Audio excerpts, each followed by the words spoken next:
안녕하세요.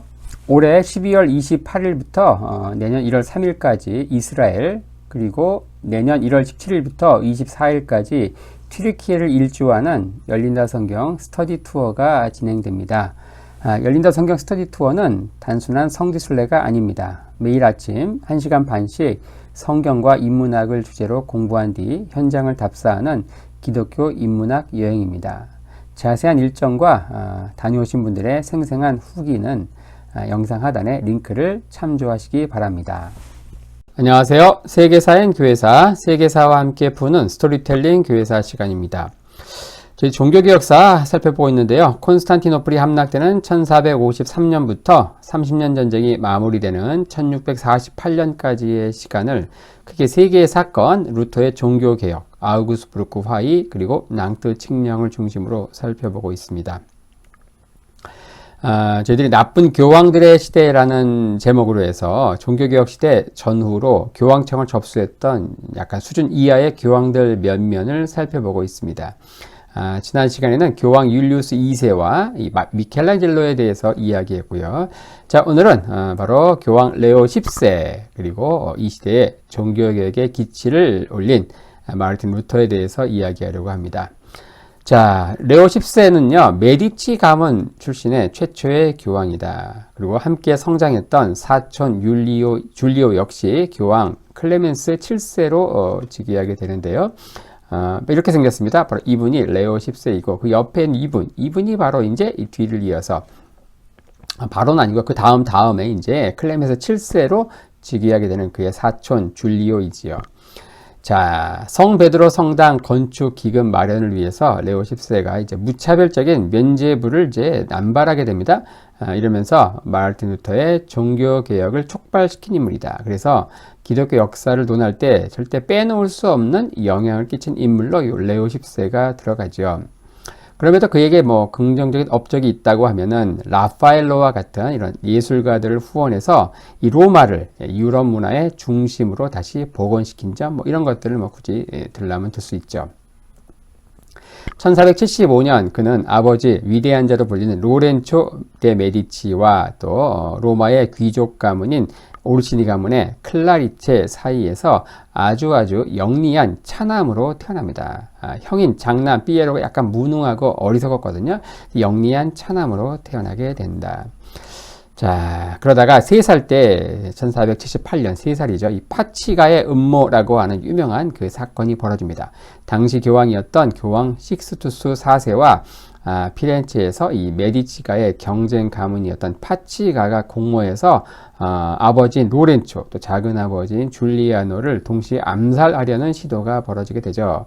거기에서 결국 아버지는 가까스로 가벼운 부상만 입고 나오게 되지만 작은 아버지 줄리아노는 이제 죽게 되죠. 직사하게 됩니다. 자, 바로 이 로렌초와 어때요? 이 줄리아노가 결국 그 파치가의 음모 사건에서 줄리아노가 죽게 되고 아버지는 부상을 당하게 된다. 조반니, 바로 로렌초 형 피에로 2세 그 다음으로 이제 어때요? 조반니가 둘째 아들이고, 그 다음에 이 줄리아노의 아들, 바로 줄리오, 그 사촌이죠. 이 줄리오가 클레멘스 7세로 즉위하게 된다. 조반니를 레오 10세로 즉위하게 된다. 자, 이런 파치가의 음모 사건, 이런 그 악몽, 이 악몽의 재현을 막으려면은 아버지 로렌초는 어떻게 생각하는가? 우리 가문에서 반드시 교황을 배출하는 것밖에 없다라고 하면서 이걸 자식들에게 귀가 따갑게 이야기했다고 합니다. 그래서 아들 중에 한 명, 특히 이제 둘째 아들 영리했던 둘째를 이제 어떻게 합니까? 조반니를 일찍부터 이제 성직, 교황을 목표로 해가지고 아낌없이 투자를 하게 되죠. 어린 시절 그는 가문빨에 의해서 승승장구하게 되는데 1989년 아버지 로렌초와 당시 교황이었던 이노센트 8세 간의 거래가 맺어지면서 불과 13살의 나이에 교황 다음으로 가장 높은 추기경, 고위 성직인 추기경에 임명이 돼요. 근데 뭘 알겠습니까? 정식 추기경은 아니고 일단 추기경을 임명을 하고 1492년 3월 그는 3년간 피나는 공부를 해요. 피사에서 신학과 교회법을 공부합니다. 이후 정식으로 추기경단에 가입을 하게 된다. 1492년 3월입니다.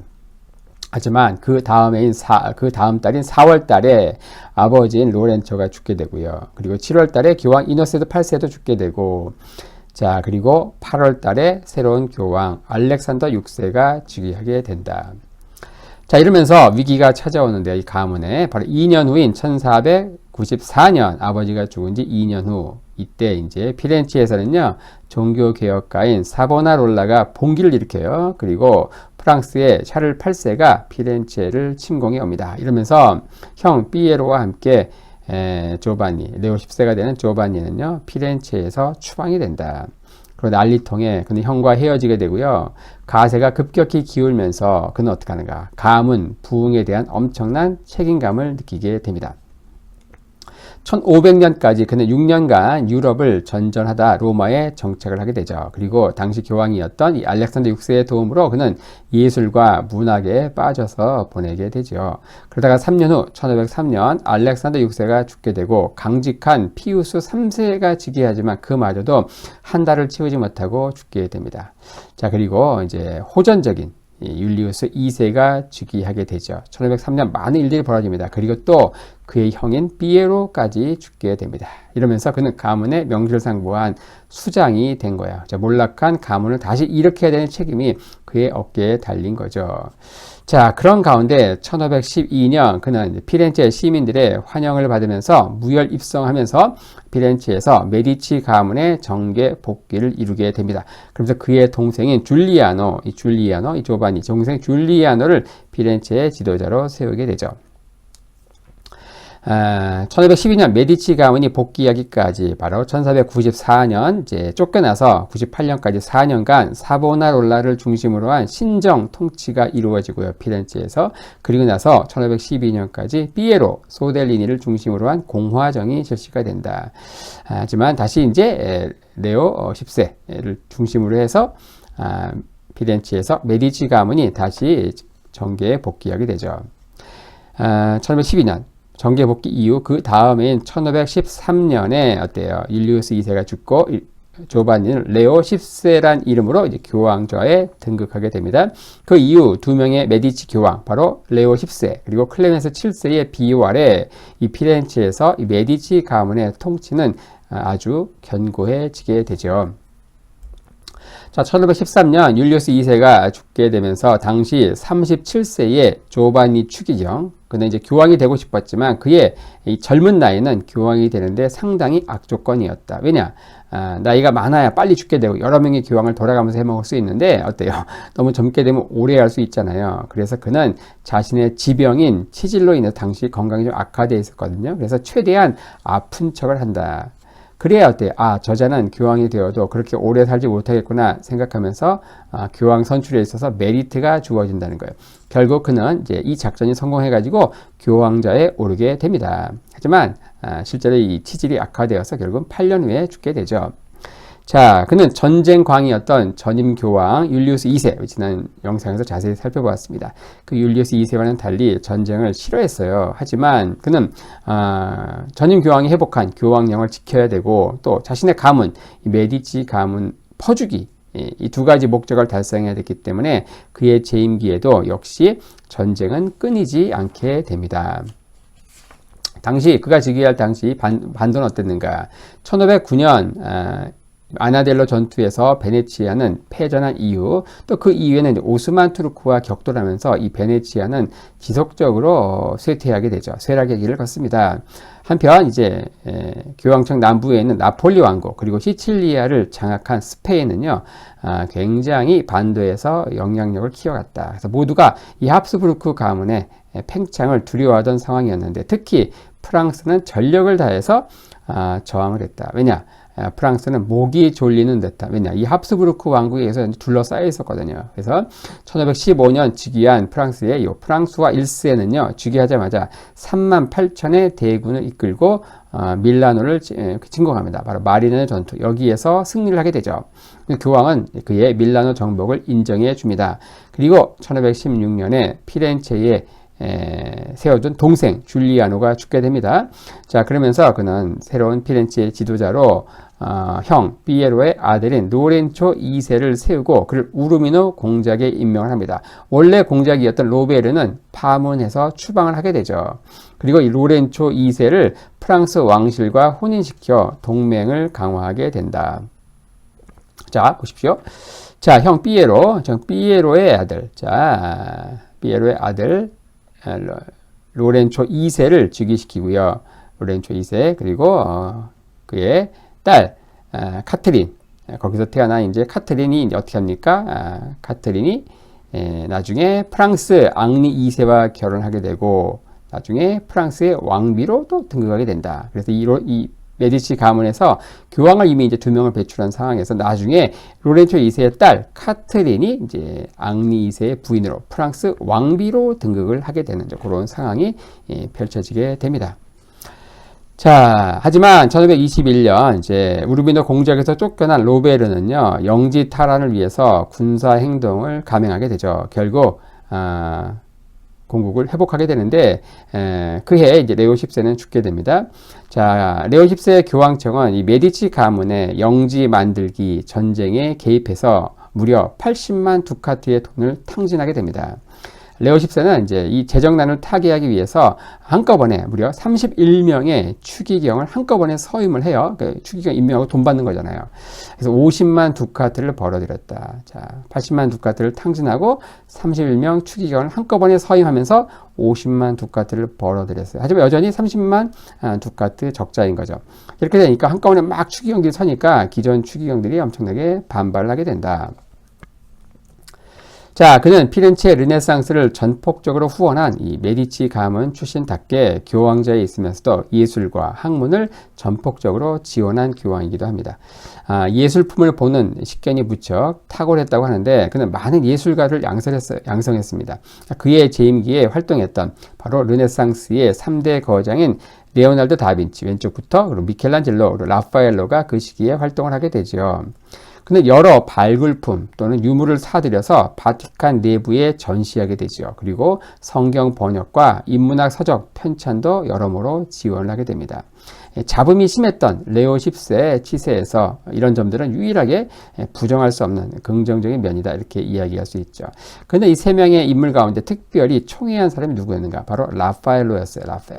라파엘로를 예술 총감독 그리고 문화유산 수호자로 임명을 했는데 1520년 자신이 정말 총애하던 라파엘로가 갑작스럽게 죽게 돼요. 고작 37세 젊은 나이에 죽게 됩니다. 그래서 엄청나게 그의 죽음을 통해서 큰 슬픔과 고통을 당하게 된다. 그래서 그런지 그 이듬해 그도 총애하던 화가와 함께 또 저승길을 동행하게 되죠. 1521년에 레오 10세 역시 죽게 됩니다. 16세기의 이 로마는요, 유례없는 이 화려함을 과시했는데 당시 예술가들은 대성당 건설과 또 바티칸의 내부 인테리어를 통해서 완전히 상종가를 치게 된다. 레오 10세는요, 당시 이제 호화로운 교회와 인테리어를 통해서 인간의 감각을 제압해서 믿음을 갖게 하겠다. 뭐 그러한 생각을 갖고 있었어요. 그래서 무너져가는 가톨릭 교회의 권위를 뭐 이런 식으로 회복하려고 했던 것이죠. 하지만 얼마 후 교황제는 역사상 가장 큰 도전에 직면하게 된다. 우리가 잘 아는 대로 그의 재위기에 1517년에 바로 교회의 운명을 좌우한 사건, 바로 마르틴 루터의 종교개혁이 발생하는데 아이러니하게도 그 동일한 해에 라파엘로가 그린 레오 10세의 초상화, 이 초상화가 바로 같은 해 1517년에 그려졌다는 것입니다. 레오 10세는요, 자신이 그리스도에게서 인간의 모든 죄와 형벌에 대한 사면권을 받았다고 주장을 합니다. 그러면서 한시적 기한의 면죄부, 그리고 과거와 현재와 미래의 모든 죄를 탕감해주는, 이제 용서해주는 최상급 면죄부. 이건 가격이 비싸겠죠? 그래서 사망한 가족의 연옥 형벌을 감해준다고 하는 특별 면죄부. 막 이름을 갖다 붙여가지고 막 이런 막 면죄부를 판매합니다. 왜냐, 워낙 이제 또 성베드로 성당 건축도 해야 되고, 워낙 이제 사치가 심해가지고 돈을 많이 썼거든요. 자, 1517년 그러니까 마르틴 루터가 저항을 하게 됩니다. 이런 면죄부 판매의 부당성을 알리는 95개의 반박문을 비텐베르그 성당에 붙이면서 종교개혁의 불이 타오르게 되죠. 자, 1510년 레오 10세는요, 처음에는 이 루터의 비판에 대해서 별로 반응을 하지 않았습니다. 왜냐, 이런 현상이 이전에도 비슷한 현상이 있었거든요. 그리고 뭐 그러다가 저절로 사라지곤 했기 때문이죠. 그리고 처음에 그는 이 독일에서 이 도미니코 수도회가 너무 잘 나가자 이 루터가 소속되어 있는 이 아우구스티누스 수도회가 질투해서 뭐 비방하는 뭐 그런 좀 일로 터부시했어요. 그래서 1518년 그는 이 아우구스티누스 수도회 독일 교구에 이야기하는 거예요. 잘 처리하기 바란다 이렇게 하는 겁니다. 하지만 처리가 안 되죠. 또 그런 가운데 1519년 그 이듬해 황제, 당시 고령이었던 황제 막시밀리안 1세가 오늘 내일 하는 거예요. 그러니까 차기 황제를 놓고서 카를 5세와 프랑스와 1세가 엄청나게 경쟁을 하게 되는데, 자, 레오 14 입장에서는 자, 신성 로마 제국의 카를 5세가 되면 위험하고, 또 프랑스와 1세, 프랑스, 거기가 계속 위험한 거예요. 그래서 어느 쪽이 되든 교황청은 위험하다 생각을 하고, 그는 누구를 지원했는가? 당시 신성 로마 제국의 작센 선제후인 프리드리 2세를 황제로 지원하던 상황이었습니다. 근데 이 작센 선제후인 프리드리히가 루터를 비호하는 사람이었거든요. 그래서 그의 심기를 굳이 거스르고 싶지 않았기 때문에 냅두게 됩니다. 결국 황제로 카를 5세가 당선이 되면서 이듬해 1520년 레오 10세는 루터를 파문하게 되죠. 이러면서 유럽교회는 본격적으로 대분열로 치닫게 된다. 1521년 4월 17일 보름스에서 열린 제국의회에 루터는 불려나와서 21세의 황제 카를 5세 앞에 섭니다. 그가 갖고 있는 모든 사상을 철회할 것을 요청하지만 그는 뭐라고 합니까? 후스, 100년 전에 죽었던 그 후스는 불에 탔지만 진실은 불에 타지 않았다. 나는 불 속으로 들어갈 것이다. 무수한 악마들이 나를 노리더라도 라고 하면서 자신의 사상을 철회하지 않겠다 라고 하면서 황제 앞에 맞짱을 뜨게 되죠. 이 보름스 선언으로 인해서 결국 종교개혁의 최종적인 신호탄이 울리게 됩니다. 1521년 레오 10세가 죽고요. 바로 언제 죽는가? 보름스 제국의회가 열린 그 몇 달 후에 레오 10세가 죽게 됩니다. 흔히 천문학적인 이 성베드로 성당 건축비, 또 이로 인해서 재정이 악화되어서 또 결국 면죄부를 남발하고 이것이 종교개혁을 일으켰다 이렇게 이야기하지만 사실 이거는 딱 일부분만 사실이다. 여기에는요 레오 10세의 사치 그리고 전쟁으로 인한 재정 파탄이 더 큰 직접적인 요인이 됩니다. 레오 10세 재위기에요. 이 교황청은 미증유의 재정 파탄을 경험하게 되는데 뭐 이런 말이 있어요. 레오 10세는 3대에 걸친 교황의 수입분을 혼자서 다 헤쳐먹었다 이런 말이 있습니다. 그는 8년간 재임하면서 성직 매매로 300만 두카트의 수입을 올렸지만 무려 500만 두카트를 탕진하게 됩니다. 그래서 사망할 때 교황청은 무려 80만 두카트의 빚을 지게 되죠. 이는 세속 왕국 하나를 여러 번 파산시킬 엄청난 금액이었다고 합니다. 그는 이제 이탈리아 최고 명문가인 메디치 가문 출신답게 뭐 지금으로 말하면 일종의 재벌 3세로 태어난 초부유층으로 경제관념이 거의 없는 금전감각 제로의 인물이었다. 그래서 그는 미식가로도 유명했는데 잔치를 한번 열었다 하면은 300명씩은 대동해서 사냥터까지 말을 몰고 다니면서 연애를 했다고 해요. 또 그는 뭐 소외계층을 적극적으로 도와준 자선가로도 유명한데 물론 씀씀이도 굉장히 컸겠죠. 그래서 교황청에 인사를 하러 온 단순 참배객들에게도 그는 고가의 은전을 펑펑 뿌렸다고 합니다. 그는 또 대단한 동물 애호가였는데 이 바티칸 안에 동물원을 만들었대요. 그리고 애완용 코끼리를 데리고 로마 시내를 산책하곤 했다고 하네요. 이 코끼리가 얼마나 먹어야 되겠습니까? 그러니까 이런 식으로 돈을 썼으니까 단히 재정이 파탄될 수밖에 없는 거죠. 그래서 1521년 12월 1일 45살에 그가 죽었을 때 재정 파탄으로 인해서 하루 전에 죽은 이 추기경 선종 때 쓰고 남은 초를 재활용해서 장례식을 치를 정도였다. 이렇게 기록되어 있습니다. 이 초상화에서 보듯이 굉장히 비만으로도 유명해요. 그래서 주치가 맨날 운동해야 한다고 권고했지만 운동을 잘 안 했죠. 그리고 그는 심각한 근시로 10cm 이상 떨어진 대상을 알아보기 힘들 정도였다고 하는데 이 초상화에서 왼손에 이 오목 렌즈를 들고 있는 것도 바로 이런 이유 때문이었다라고 합니다. 자, 그래서 오늘은 이제 나쁜 교황들의 시대라는 제목에서 특별히 마르틴 루터의 종교개혁 당시의 교황이었던 레오 10세, 최초의 메디치 가문 출신의 교황이었던 레오 10세, 또 그의 대척점에 있었던 마르틴 루터에 대해서 좀 간략히 한번 살펴보았습니다.